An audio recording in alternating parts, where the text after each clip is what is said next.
Saudara Menteri Perdagangan M. Lutfi menolak mengomentari penetapan Lin Che-wei sebagai tersangka baru kasus ekspor minyak goreng di Kejaksaan Agung. Tersangka Lin Che-wei disebut Kejaksaan Agung sebagai pihak swasta yang aktif memengaruhi kebijakan Kementerian Perdagangan. Menteri Perdagangan M. Lutfi menolak berkomentar soal sosok tersangka Lin Che-wei di sela pertemuan para menteri ekonomi di se-ASEAN di Badung, Bali. Menteri Perdagangan M. Lutfi mengaku fokus mengurus program minyak goreng untuk rakyat, kerjasama BUMN dan pihak swasta. Terkait dengan ditetapnya Lin Che-wei. Aduh, kita nggak bicara tentang itu dulu deh. Kita lagi ngomong masalah multi-lateral trading system nih, oke? Dan ini yang sedang kita maksimalkan. Jadi sekarang ini kalau kita lihat sekarang minyak goreng, program daripada minyak goreng rakyat ini sedang berjalan. Kita sudah menguasai kira-kira 2.500 titik pada minggu ini. Mudah-mudahan akan double 5.000 pada minggu depan. Ini adalah kerjasama antara BUMN dan swasta. Saudara, satu orang kembali ditetapkan sebagai tersangka baru kasus ekspor minyak goreng di Kejaksaan Agung. Dari unsur swasta, penyidik Kejaksaan Agung menemukan peran aktifnya mengarahkan kebijakan ekspor sawit hingga distribusi minyak goreng di Kementerian Perdagangan. Daftar tersangka kasus izin ekspor minyak sawit dan bahan baku minyak goreng bertambah setelah Kejaksaan Agung menetapkan satu orang tersangka baru. Kali ini Kejaksaan Agung menyeret Lin Che-wei, pihak swasta yang disebut kerap terlibat aktif dalam sejumlah kebijakan minyak goreng di Kementerian Perdagangan. Jaksa Agung ST Burhanuddin menyebut bukti digital yang dimiliki penyidik menunjukkan peran aktifnya dalam kasus ini. Peredaran prosedur tentang distribusi minyak goreng. Dan ini kan sangat riskan begitu. Dia orang swasta, tetapi kebijakannya dia di situ sangat didengar oleh dirjennya. Kemungkinan dengan struktur menteri yang baru kalau tidak salah, Mas. Januari kalau tidak salah, Mas, keberadaannya itu. Nama Lin Che-wei tercatat sebagai staf khusus di berbagai kementerian.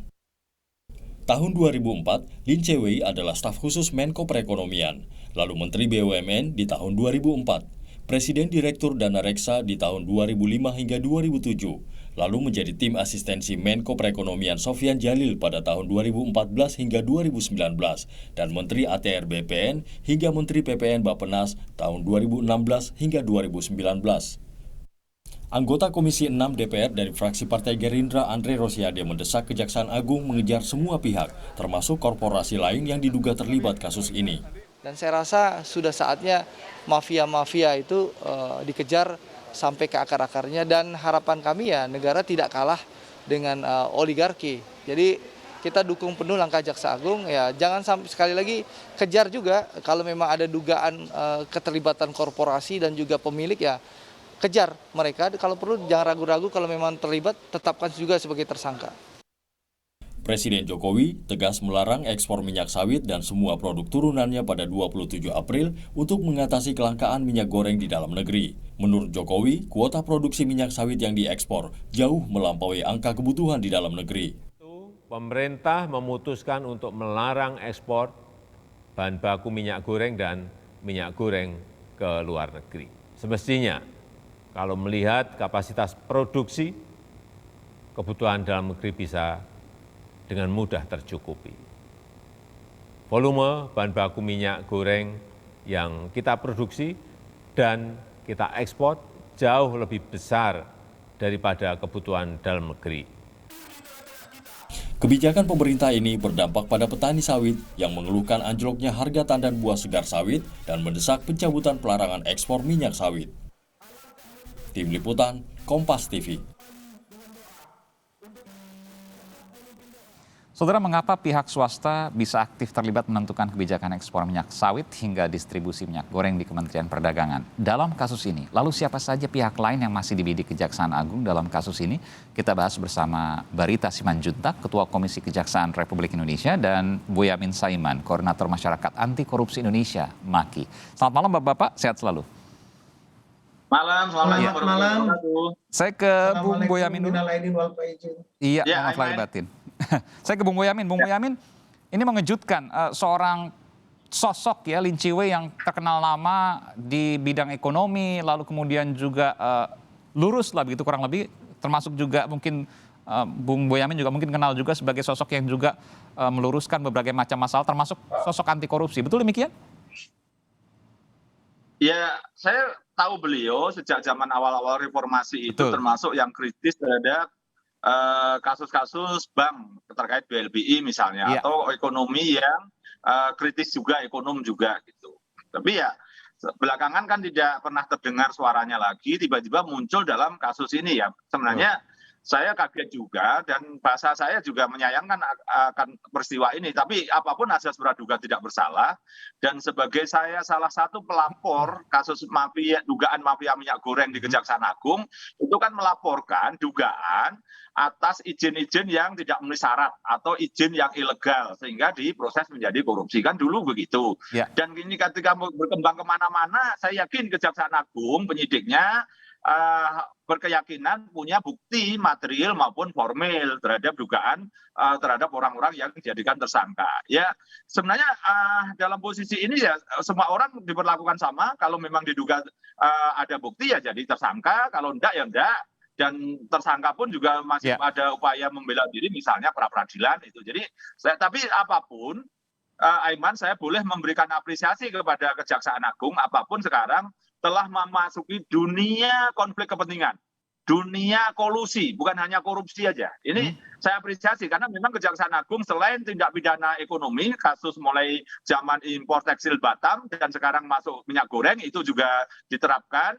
Beberapa dulu di Bengkulu dan di Sumsel itu mulai ada kasus ya konflik kepentingan begini. Nah, ini kan barangkali kalau boleh saya menduga itu penerapan pasal tentang penyertaan, pasal 55 KUHP, di mana orang turut serta, terlibat dan lain sebagainya, pasalnya kan di situ. Nah, dari penjelasan-penjelasan yang disampaikan Kejaksaan Agung, saya juga punya analisa dan juga mungkin juga punya beberapa data yang berkait dengan dugaan tindak pidana korupsi dalam pengaruhnya atau kaitannya dengan penerapan pasal 2 dan pasal 3 dalam kasus dugaan pemberian izin. Ya. Anda katakan tadi, Kejaksaan Agung bukan hanya menangani kasus korupsi, tapi ini sudah masuk dalam kasus kolusi juga, konflik kepentingan. Apa yang Anda maksudkan dengan itu? Ya kan dalam posisi ini kan Lin Chiwe ini kan sebenarnya orang swasta, bukan penyelenggara negara. Iya. Kan di situ.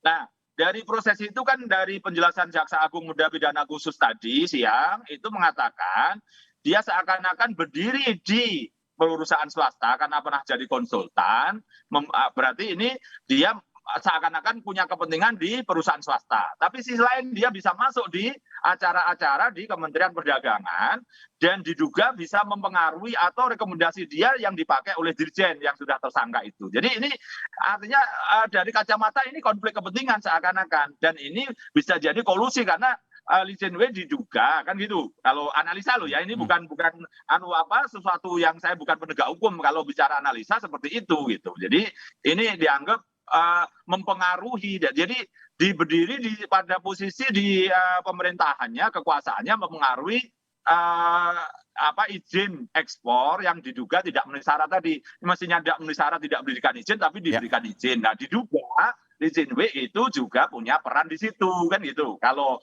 hanya bayangan saya kan kalau Anda katakan konflik kepentingan kan ada orang-orang besar lain yang belum terjerat, ada pihak-pihak lain, perusahaan besar dan lain sebagainya, meskipun kita tahu yang kena sekarang juga perusahaan besar, sangat besar bahkan. Ya gini, saya pengen fokus.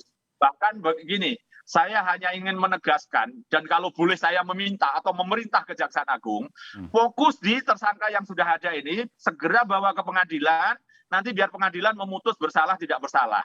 Nggak usahlah berkembang, nanti kalau berkembang kemana-mana nanti kasihan. Ini saya tahu tenaga mereka sudah terforsir gitu, nanti malah kalau bahasanya dikembangkan perusahaan lain atau pejabat lain atau siapa kalau macam ya itu menjadi malah terlalu banyak pekerjaan, nanti malah nggak tuntas. Malah saya ini menjadi punya permintaan kalau boleh biar tidak semakin berkembang dan jadi politis. Tuntaskan aja ini. Tapi kalau seandainya ada pejabat lain yang kemungkinan kena, yang kemungkinan juga terjerat, kenapa tidak?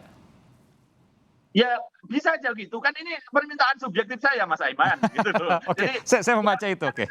Baik, saya membaca itu.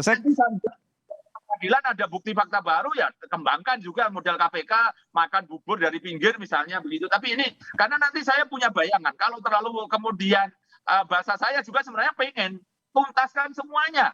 Kalau bahasa saya kan 9 liga besarnya gitu kan sejak awal gitu kan. Tuntaskan juga yang diduga terlibat dari pejabat-pejabatnya kalau ada yang lebih tinggi kan itu kan. Tapi kemudian kalau ini kemudian saya juga harus mengukur pada posisi ini satu apapun mengapresiasi sudah dikembangkan menjadi dugaan konflik kepentingan kolusi sekarang kemudian saya minta segera dituntaskan gitu. Jadi fokus ini dulu aja lah gitu. Oke. Nanti karena nanti malah menjadi lebih berkembang menjadi politis dan kemudian nanti khawatir saya seperti dulu-dulu kemudian anti klimaks kemudian memudar dan kemudian ada SP3 lebih celaka lagi nanti kasihan. Anda kayak khawatir betul ini soal kasus ini. Saya ingin tanya ke Bung Barita. Kekhawatiran dari Bung Boyamin Saiman bahwa ini kan perusahaannya perusahaan besar, minyak goreng besar ini, kelapa sawit besar. Kita tahu ya ada 3 perusahaan di situ. Yang merek-merek minyak gorengnya juga sangat terkenal.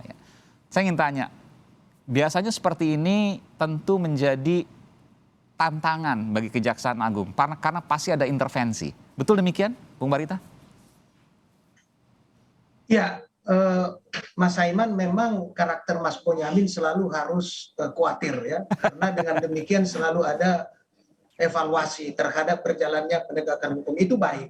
Artinya kepercayaan publik ini harus terus-menerus dibangun. Nah, ke fokus yang tadi Mas Aiman, saya kira apresiasi utama dalam kasus ini adalah untuk beberapa kalinya kasus korupsi terhadap perekonomian negara ini bisa dengan sangat baik dilaksanakan oleh kejaksaan.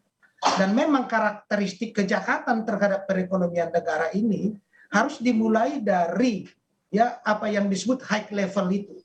Jadi bukan level pengecer spekulan di pasar, tetapi langsung kepada high level pejabat pengambil kebijakan yang mempengaruhinya siapa, tidak peduli dia punya akses kepada siapapun, tetapi yang jelas kejahatan perekonomian negara untuk pertama kalinya ini berhasil diangkat ke ruang penegakan hukum oleh kejaksaan. Saya kira ini satu kinerja yang harus kita apresiasi dan dengan demikian rentetan terhadap penanganan yang lain tadi ya, korporasinya, dugaan tersangka yang lain sampai kepada penyelesaian lebih lanjut ini akan bisa bekerja dengan penegakan hukum. Oke, itu kan normatifnya. Saya ingin tanya lebih dalam lagi sebenarnya Bung Barita. Apakah ada kekhawatiran, apakah wajar kekhawatiran ketika ini kemudian diungkap lagi, mungkin ada yang lain, pejabat yang lain. Dan ini juga bisa menjadi hantaman balik buat Kejaksaan Agung.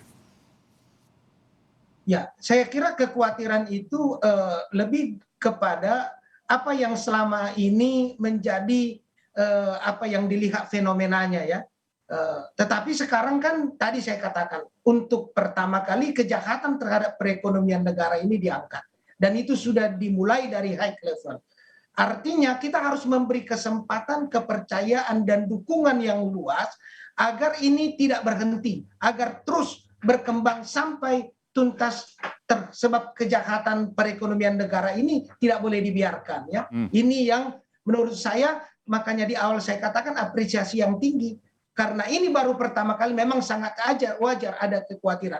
Tetapi faktanya dengan penetapan tersangka yang high level, ya dugaan oknum-oknum dari perusahaan besar sampai pada yang ditengarai punya peranan untuk memuluskan, menghubungi para pihak yang selama ini dikenal, ya itu juga sudah ditetapkan tersangka. Ini bisa menarik satu benang merah buat kita.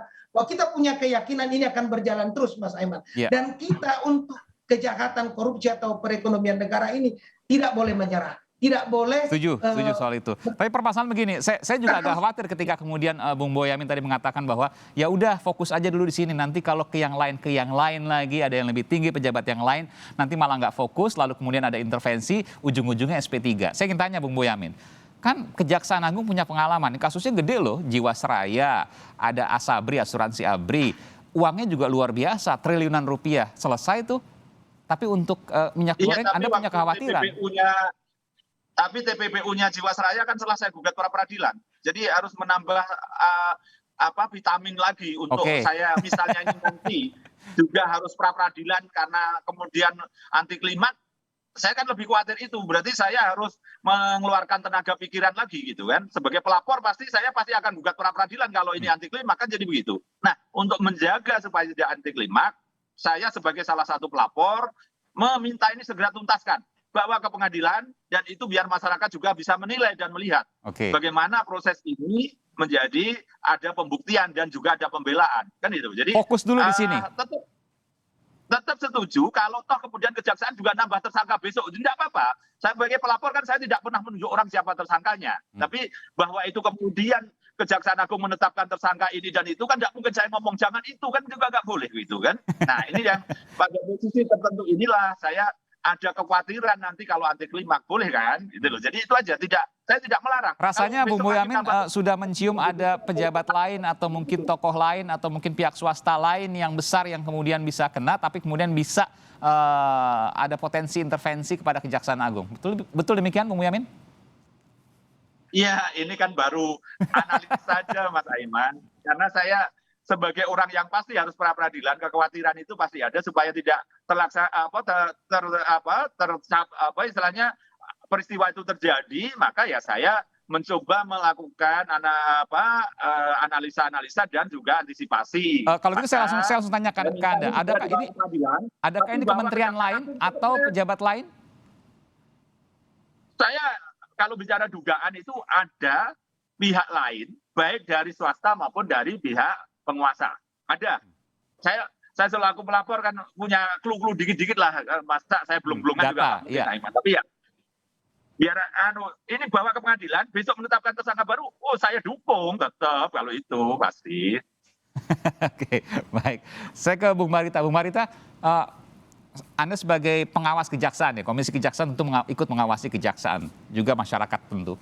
Tapi saya ingin tanya, dari kasus ini apa yang seharusnya dilakukan oleh kejaksaan?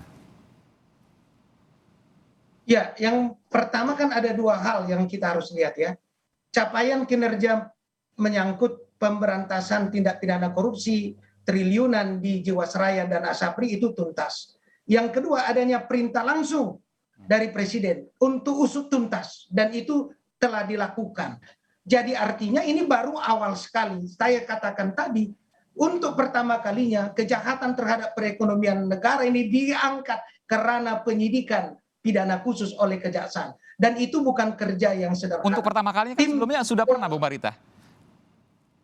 Ya, maksudnya untuk kasus yang high level ini ya. Yang sebelumnya kan sudah ada, tetapi untuk yang high level seperti ini, perekonomian negara kaitan dengan minyak goreng kan ini baru Mas Aiman. Ya, sebab selama ini kan dia diusut untuk kasus tindak pidana korupsi. Dan di dalam undang-undang kan itu ada yang merugikan negara dan perekonomian negara. Nah, merugikan negara ini ya lebih hebat lagi itu merugikan perekonomian negara. Ini yang diangkat ke ranah penegakan hukum. Jadi kita lihat nanti putusan dan proses persidangan pengadilan. Nah, ini satu capaian yang menurut saya menunjukkan bahwa penegakan hukum kita berjalan. Ya. Penuntasan kasus ini tidak selesai di sini saja karena sudah ada pengembangan terus ya. Oke. Sampai kepada tadi ya. Menjawab tadi Bung Marita, yang lain. kekhawatiran dari Bung Boyamin, apa yang bisa dilakukan oleh publik untuk mendukung Kejaksaan Agung mengusut tuntas kasus ini? Ya, saya kira dari dua survei terakhir ya, Litbang Kompas, termasuk juga indikator itu, telah menunjukkan kenaikan yang signifikan dan kepuasan publik terhadap penegakan hukum oleh kejaksaan.